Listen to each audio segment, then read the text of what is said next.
Editor 1. I still remember the bite of that November air on my face as I slipped out of the car at 8:47 p.m., just north of Blaenau-Festiniog.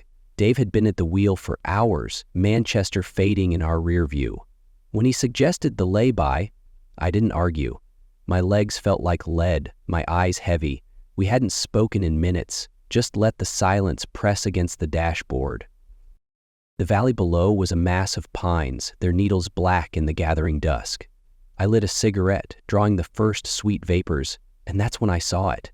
A metallic cigar shape hovering 200 meters above the treetops. It pulsed with a mercury sheen, so fluid it might have been alive. No sound, nothing but the whisper of my own breath.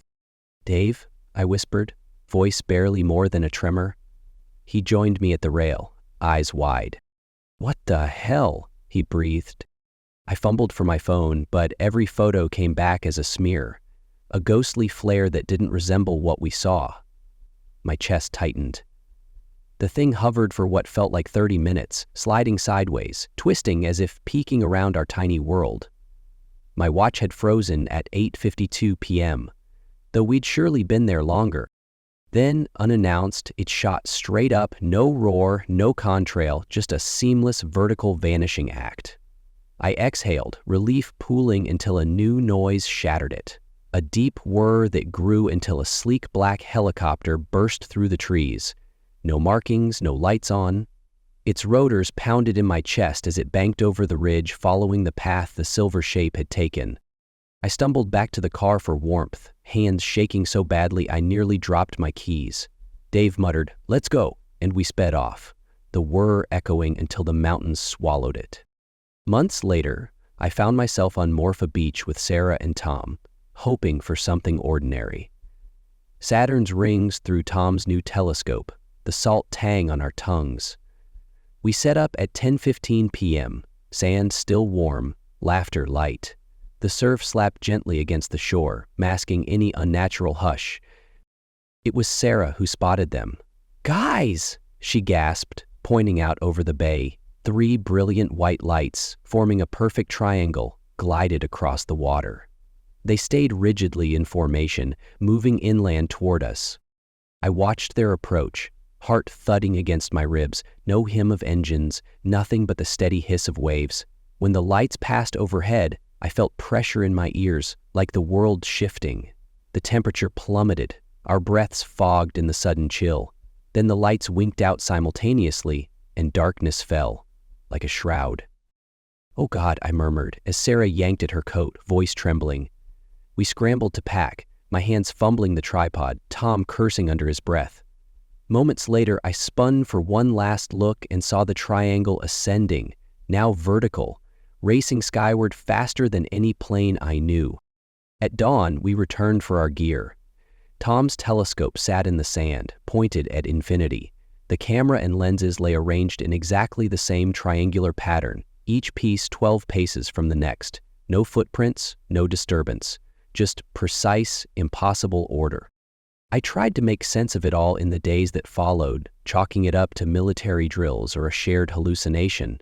But memories have a way of unspooling when you least expect. I still dream of that lay-by, the silver beast, and the ghost chopper's roar. I still wake in a cold sweat, tasting copper like I'm 15 again, watching orange orbs in Tennessee's sky. This week, I found myself back on that A470 lay-by, driving north for reasons I can't name. The night was clear, the air still sharp. I flicked off the headlights and leaned out the window, half hopping out onto damp gravel. My breath drew in thick clouds as I scanned the treetops. Nothing moved until a flush of mercury light bloomed overhead. My heart seized. The shape hung there. No drift, no thrumming, just pulsing beside the moon's halo. I heard the rotor whir almost before I saw the black chopper, slicing through the night like a dark promise. I didn't run this time. I stood and watched until the helicopter banked away and the silver shape vanished like spilled mercury down a drain. My phone lay on the passenger seat, battery dead, photos forever lost in a smear of lens flare. I drove home in silence, the dashboard clock reading 1:33 AM irrelevant beneath that glow. In my rearview mirror, I caught a flicker of 3 white lights out over the fields, moving in perfect sync, calling me back to witness once more. I'm no longer sure it isn't watching me, waiting for me to look away before it closes the distance. Sometimes I hear the surf in my dreams, the whir of rotors, the pulse of a light that breathes. I don't chase explanations anymore. I've learned some things aren't meant to be understood, only remembered. And as I close my eyes at night, I taste copper again, and the silence presses in, reminding me that I saw what I saw. They peek beyond our skies for witnesses, and I'm afraid I'll never unsee it. Predator 2. Mislags kilka sekund. I've never told anyone this before, but some summer night in August 1998 changed the way I see the sky forever. I was 10 years old, tucked into the bay window seat of my second-floor bedroom, a pile of Goosebumps books at my side and a half-finished flashlight tower beside me. Mom had let me stay up until 10 o'clock, trusting I'd read quietly instead of sneaking video games under the covers. My digital clock glowed 9:47 p.m. as I turned the page of Say Cheese and Die and listened to the hum of our neighborhood settling into sleep. Below me, street lamps dotted the quiet cul-de-sac, but beyond our yard stretched an empty field and then the distant orange haze of the city. A breeze drifted through the open window, carrying the faint scent of freshly cut grass. I had the perfect view of the sky, my own private observatory decorated with faded rocket ships on the cushions and glow-in-the-dark stars flickering on the ceiling above my head. That's when I saw it. At first, I thought it was a passing plane. I glanced up, expecting blinking red and green navigation lights dancing across the night, but saw instead an oval of steady color rising straight up. No strobe, no steady wingtip markers, just a glowing shape, maybe as big as an egg standing on end, moving with purpose rather than drifting on the wind. I leaned forward, heart hammering, and spotted its lights, reds and blues and greens. Yes, but also shades I'd never seen in any crayon box. One flickered like purple mixed with silver, as if someone had created a new color by rubbing your eyes too hard. Another shimmered with a hue that reminded me of the spots you see when you close your eyes after running around in circles. Those lights rotated around the oval form in a slow, deliberate pulse, like the heartbeat of something alive. I dropped my book onto the cushions and fumbled for my binoculars. They were right there between The Kid's Guide to Space and The Way Things Work, a Christmas present I'd mostly used to spy on squirrels and Mr. Patel's vegetable garden. I nearly tumbled off the seat in my rush, scattering dog-eared comic books across the carpet. But when I refocused through the lenses, the object was gone. Just a patch of starry black where those impossible lights had been. I pressed my forehead to the cool glass, breathing shallowly, watching for any sign of its return. The night felt achingly quiet, as if the world had been holding its breath. My alarm clock flicked to 9:53 p.m. while I stared, certain I hadn't blinked for 5 full minutes. Then I heard it, a distant, soft whoosh, like a breeze but more metallic. My binoculars slipped from my hands, clattering to the floor. I leapt to my feet and yanked open the window. Below, the shadowed field stretched black and empty.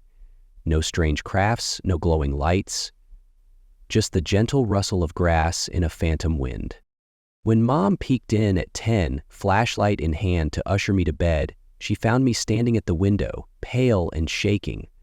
"Time for sleep, honey," she said, brushing a stray hair from my forehead. I opened my mouth to tell her, but the words caught like smoke in my throat. Instead, I nodded and crawled beneath the covers, eyes glued to where the sky should be normal. I dreamed of those colors that night, hues I couldn't name, swirling in patterns that shaped themselves into faces, into wings, into eyes blinking at me from the heavens. I woke before dawn, heart racing, and bolted upright, expecting to see that oval craft hovering above our roof. But all I saw was a sky fading from ink to dove gray, the first birds shyly greeting the sun. At school the next day, I couldn't concentrate. Every time my teacher pointed to the whiteboard, I kept picturing those lights pausing, pulsing, daring me to find them again. During art class, I tried to mix my paints to recreate that purple-silver glare, but no combination of blue and red and white ever looked like what I'd seen. Mrs. Peterson said I'd made mud. I agreed. That evening, I scrawled in my diary. I saw a spaceship. It didn't blink like a plane. The colors were from another world. I pressed the page, hoping the words would hold the memory safe. Years later, I moved away, became too busy for midnight stargazing, but whenever I see a plane overhead, I hold my breath and look for those non-existent lights. I still keep those cracked binoculars on my desk, despite the cracked lens that blurs everything I try to focus on. They sit between my space flight journals and a battered copy of The Way Things Work, a monument to the night when the ordinary world felt suddenly small. Now, 25 years on, my adult mind offers explanations. Experimental drones, optical illusions, an overactive childhood imagination fueled by too many sci-fi books. But sometimes, in the exact quiet of a summer night, when the breeze is still and the stars are sharp, I catch a flicker of color out of the corner of my eye. Colors that shouldn't exist, shifting like living things just beyond my vision. And then I press my forehead against the window glass, draw in a breath of warm night air, and remember that summer evening when I was 10 and the universe felt vast and alive with secrets. If I'm lucky, or perhaps cursed, the impossible lights will return, just for a moment, to remind me that some mysteries are meant to be seen, if only for an instant. Because once you glimpse the unimaginable, you can never unsee it, and you spend a lifetime chasing those lost colors in the night. Redditor 3. I've never told anyone this before, but late-night Halo marathons used to feel like my own private reality, until that night in 2005 when my muscles went on strike. The clock on my Xbox dashboard glowed 11:17 p.m. as I pressed R, trigger, in the Blood Gulch Canyon. I remember thinking how perfect the silence was. No cars, no creaking floorboards, no hint of anything watching. Just the click of my controller and the muted thrum of the console. Then, something reached into my skull and flipped a switch. My right arm jerked, my head turned, and in that instant my free will evaporated. It felt like a lever had been yanked inside my brain, and I could no more resist than I could stop blinking. I stared at the window beside my gaming chair, heart hammering, and saw something that shattered every rule I'd ever known about physics. There, 200 meters up, hovered a football-shaped craft. It wasn't made of metal, but seemed alive, its surface rippling with patterns and colors my brain couldn't name. Greens that glowed like molten jade, oranges that burned like radioactive embers, and a yellow that trembled on the edge of brightness. Each hue shifted and folded into impossible geometries, as though four-dimensional shapes were trying to squeeze into our three-dimensional world. Then the sound began. At first it was a low vibration beneath my feet, like machinery grinding miles below ground. Within seconds, it swelled into a resonance so deep it felt like my bones were singing. My chest vibrated, my ears pulsed, and I half expected the walls to collapse. I reached for my desk, expecting it to shake, but it sat perfectly still, mocking the chaos in my head. I don't know how long I stood there, hypnotized.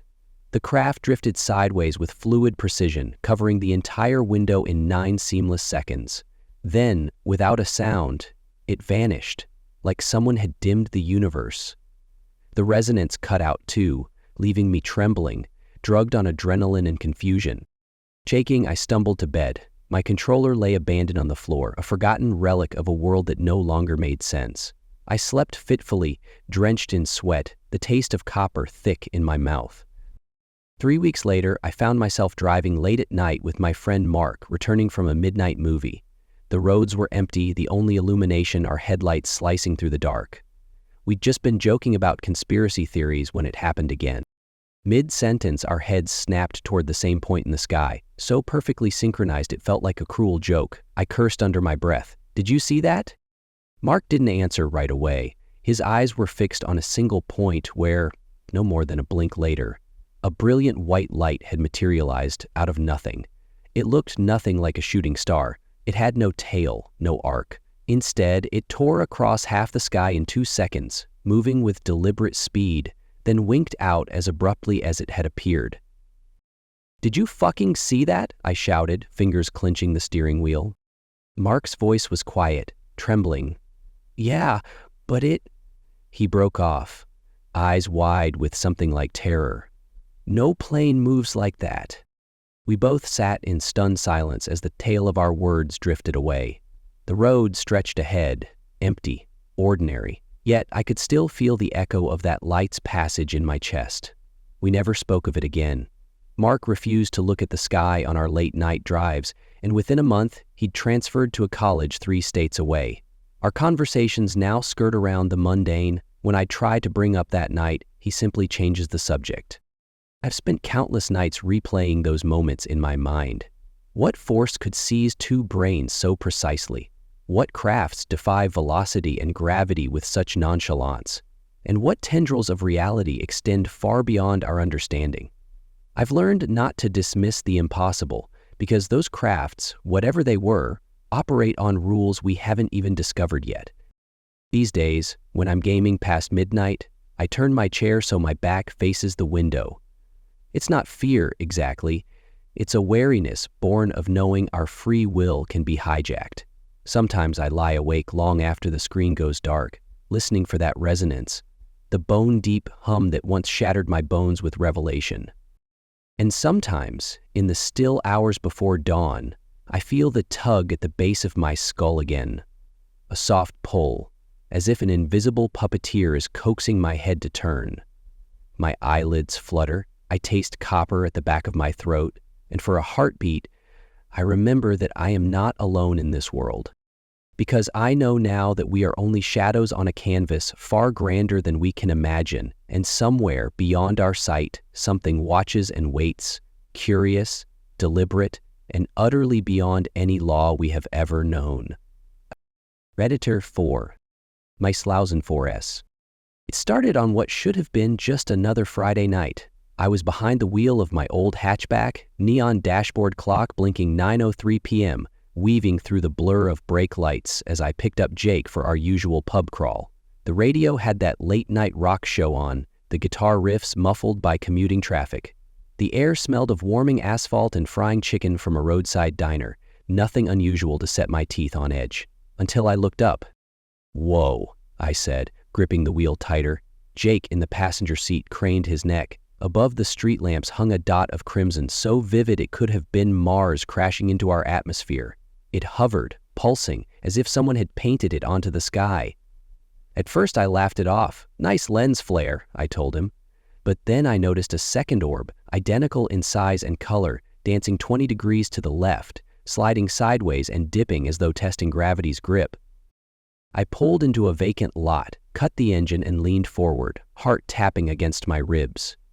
Neither orb flickered like aircraft nav lights. They breathed, inflating and deflating in slow rhythm. "Those aren't planes," Jake muttered, voice low, breath fogging the window. No hum of engines, no blinking strobes, just 2 perfect spheres performing a silent ballet in the clouds. We sat in silence until a third light appeared, dropping low and bright enough that I could see its reflection in the polished hood. It ascended in an instant, snapping into formation with the other 2. Their glow deepened to a molten orange, intense enough to cast long shadows beneath the chain-link fence. I opened my mouth to laugh, to shake off the creeping dread, but my voice caught in my throat. All I could do was stare as they blinked out, together, vanished into emptiness, with no trace. I thought that sighting would be a one-off party trick to tell over beers. 2 months later, I learned otherwise. I was driving home with Mark, who flew C-130S in the Air Force Reserves. We just left the cinema at 1:14 a.m. the streets deserted under the halo of street lamps. I was halfway through recounting the 2 orb story when my head snapped left. No voluntary decision, it just happened. Seconds later, Mark's head followed in perfect sync. I blinked, stunned that my steering hand hadn't wavered. High above a row of warehouses glowed a single orange light, hanging motionless. I slammed on the brakes. "Up there," I hissed, "right above that loading dock." Mark peered through the windshield, brow furrowed. "Is that another one of yours?" he asked, but he sounded as alarmed as I felt. As we watched the dot split into 2, then 3, a triangular formation rotating slowly, each apex mirroring the others. It moved not across the sky, but through it, sliding like a shadow cast by no tangible source. The temperature inside the car dropped so fast my breath became steam. Our radios crackled with static for a heartbeat, then fell silent. Mark's face went pale. That looks like something out of a sci-fi flick. He reached instinctively for his phone. The screen showed nothing but a bright blur, a smear of orange that betrayed no shape. When the lights wavered and winked out, Mark whirled the car around without a word. By the time we reached the main road, the clock read 2:03 a.m. 40 minutes evaporated in the blink of an eye. I didn't sleep that night. I checked every dark corner of my apartment, convinced the glow would seep through the walls. The next weekend, Sarah invited me up to the rooftop of the multi-story car park overlooking town. I needed fresh air, a vantage point far from suburban street lamps. We set out blankets under a moonless sky, our bottled beers humming in our veins. I'd barely settled when Sarah whispered, "There it is again." She pointed above the ridge of Mount Carlton. I squinted. A slow pulse of orange light bled over the horizon, then floated into view, alone at first, then splitting into twin orbs before a third flickered to life. The trio drifted across the sky, their glow reflecting in Sarah's wide eyes. She bit her lip, voice shaking. "You weren't lying." I nodded, my pulse thrumming so hard I thought she could hear it. The lights formed a perfect V and descended behind the mountain, bathing the summit in a momentary molten halo. Then darkness reclaimed the slopes.